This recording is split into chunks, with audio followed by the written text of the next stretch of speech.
tonight. You know, this is a night that we've been doing this actually for 3 years. And marking the 40th anniversary of the organization, we wanted to do something different. You know, the first year we recognized the first group of alum to come through the program.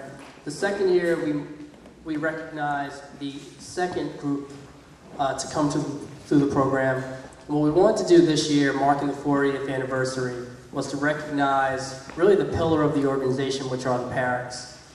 And the parents which have given so much to us over the tenure of our organization. And we wanted to recognize them. So again, thank you.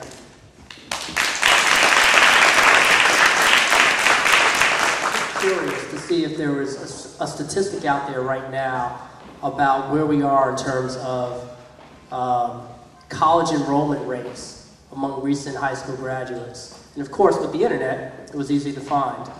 The Urban League actually publishes an annual report about where the state of Black America is. And one of the things that they had in there was a statement about where this particular rate was. And it said that in 2007, college enrollment among recent high school graduates had decreased from the prior year by 15%, which to me blew my mind. That was a huge number. And it reinforced for me that, you know, the time and the opportunity for a program like this has never been so prevalent. So there's a lot of work out there for us to do. We have alum here. We have friends of the organization. We have parents.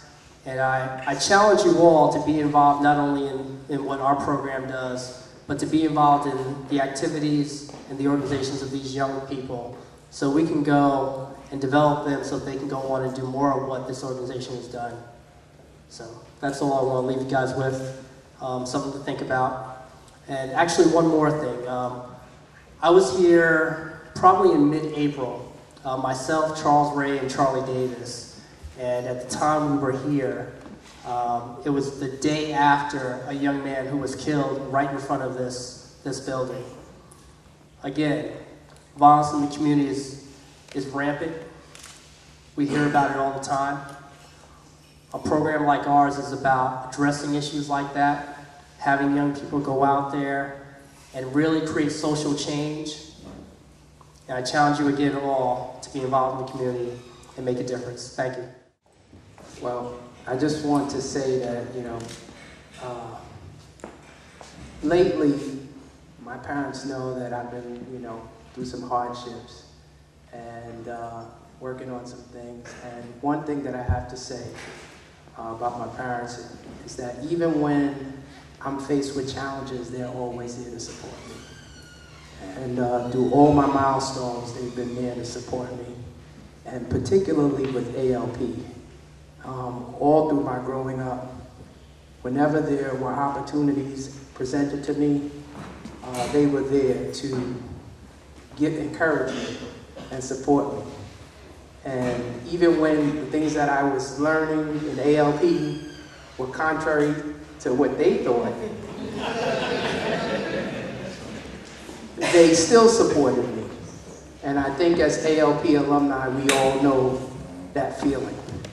So on behalf of Achieving Leadership's Purpose, I present this to you, Charles and Harriet Ray, my parents. Thank you.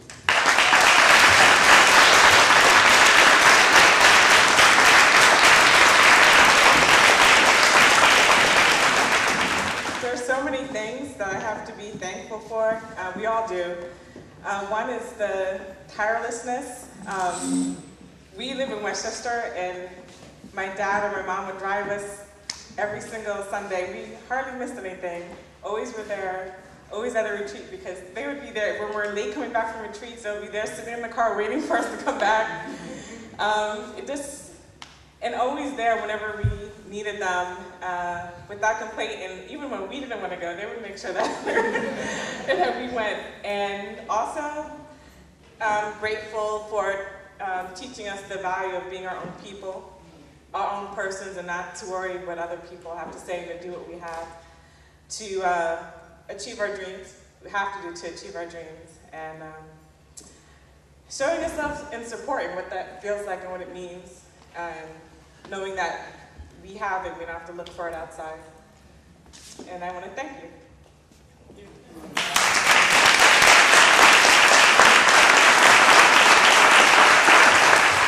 So I'm standing here with Dennis Campbell from Group 1. Harold Washington from Group 1. Okay, and that group is the group number that they graduated from in the ALP organization. Now, when did you actually graduate? What year? Well, I stayed in the program for approximately 2 years, so I would say 1970 I was finished with the program. But there was other people that stayed on longer. Okay. 1970, and you, sir? And I'd say that's about right. We kind of graduated when we went away to school. And how has the organization progressed and changed from 1970 up till today, 2008? Well, I think the biggest change was when they allowed women to be in the group, because for the first, I'd say about 8 or 10 years, it was just strictly a men's organization, or a young men's organization, I should say. But I think the biggest turnover, and thank God for the turnover, is when they allowed women into the program. It was more versatile. It gave the group more of a meaningful purpose in life too, I think. Now don't go too far, Ms. Orange. Now I'm sure everyone is clear about how I feel about Ms. Orange. And we honored her last year, 20 years of the women being in the program, but unfortunately a lot of us could not be here. So I have the mic and I'm stealing the opportunity to salute our Shiro, the person that all of us wanted to be like, because of her compassion, her love, her articulate words, her kindness, her patience. Everybody wanted to be Tor Orange, not MJ. And we are so blessed that she stayed in all of our lives, as busy as she is, and we get on her when she doesn't call us back. But any life moment that any one of us has gone through, we can remember a phone call, a card, a hug, or some love. So at this time, all of the dynamic women of ALP, please come forward so we can salute our Shiro.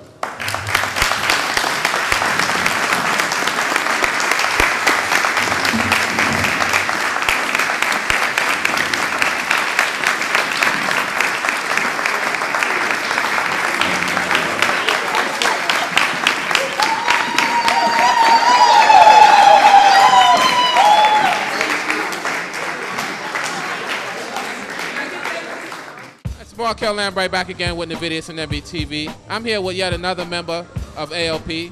And your name is, sir? My name's Kwaku Forstall. I was in the 76 to 78 class, but have found the ALP to continue to be a support system. I have several of my best friends in the world from the program, and we're here with them actually, one from Atlanta, one from New York, and just happy to be here. The program is on the rebound. And I'm very excited, for what future prospects are under the new board. And Sharon Darris has done a great job to keep things together during a rough period. So I'm looking forward to great things in the future from the program. Excellent. And tell me, and for the folks who are watching, personally, how has ALP helped you, proceed or progress in your life and maybe help you get to the point where you are in your career currently? Well, without a doubt, the ALP caused me to think politically and critically during formative years, last couple of years in high school, and that led me on to making important decisions about post-secondary education and even my future. I remember we read, one of the books we read in the program was Before the Mayflower by LaRon Bennett, and in it they described Thurgood Marshall's role with the desegregation of schools and then being on the Supreme Court later. That's what led me to pursue a career in law, go to law school. So really it had a very tangible impact in that regard. In general, just important leadership skills, important networking, and all of it, has continued to be important in terms of my continued professional and personal development. Excellent. So I'm just a proud alum and here to support. Glad I could be here and plan to be here in the future. Excellent. Well, Kwaku, I want to thank you for your time. I know you're on your way out. Once again, this is Markel here with Kwaku signing out for MVTV here at the 40th ALP anniversary event. We're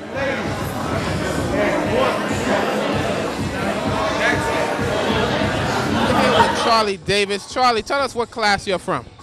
I'm in group number 8, so I was with ALP in 1982 to 1983. 1982, 1983. And Charlie, tell me, how did it feel for you to come to this reunion event tonight and see how far the organization has progressed? Well, I mean, the most exciting thing about tonight was just the aspect that we were actually honoring families. And I think that's really the crux of ALP. If it were not for the families and the parents that, put the effort behind actually, supporting the students and being a current coordinator, that's really what makes the ALP. So it just felt good that we were actually honoring the families. So it was a wonderful experience. Excellent, excellent. Any closing words or words of encouragement you have to future adults who want to get involved more in the community and maybe join an organization like ALP?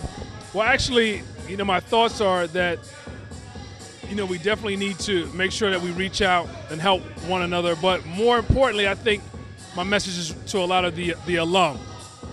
Where would I be without the ALP? And for a lot of us, it was really significant, and it was our rites of passage. So we need to definitely come back and make sure we can have that experience to go out for other folks who will need it. Well said, well said. And the last question, where did you buy that hat from? Because, man, it's very sharp, and I need to get me a hat like that. Well, this hat was actually bought out of Bancraft Hatters in Williamsburg. So it's a very old business. So wherever you go, right across the Williamsburg Bridge on Broadway. Bancraft Hatters. That's not the average hat store. So I'm standing here with Stacy Grant of Grant Enterprises, CNG, and she is the event planner / coordinator extraordinaire who hosted and organized tonight's event for ALP along with Mr. Sharon Darris. Stacy, what words do you have for our viewers watching about ALP and how this organization has impacted you? I have so many words that I hope I can get them in time. Basically, ALP changed my life. It was an opportunity for me to learn as a black woman where I came from and that I stand tall because I stand on the shoulders of so many who came before me, and to appreciate my history that I wasn't being taught in school. It was a very, very aggressive program, a lot of extra work and reading in addition to regular schoolwork, but it made me a better person. It made all of us appreciate our history, the synergy of family, that it's the whole of the man and woman working together and raising our children. It gave me the opportunity to know that wherever I go and whatever I do, I always have to reach back and give back. It's not enough to be great and to have great things happen to you if you don't turn around and share that with others.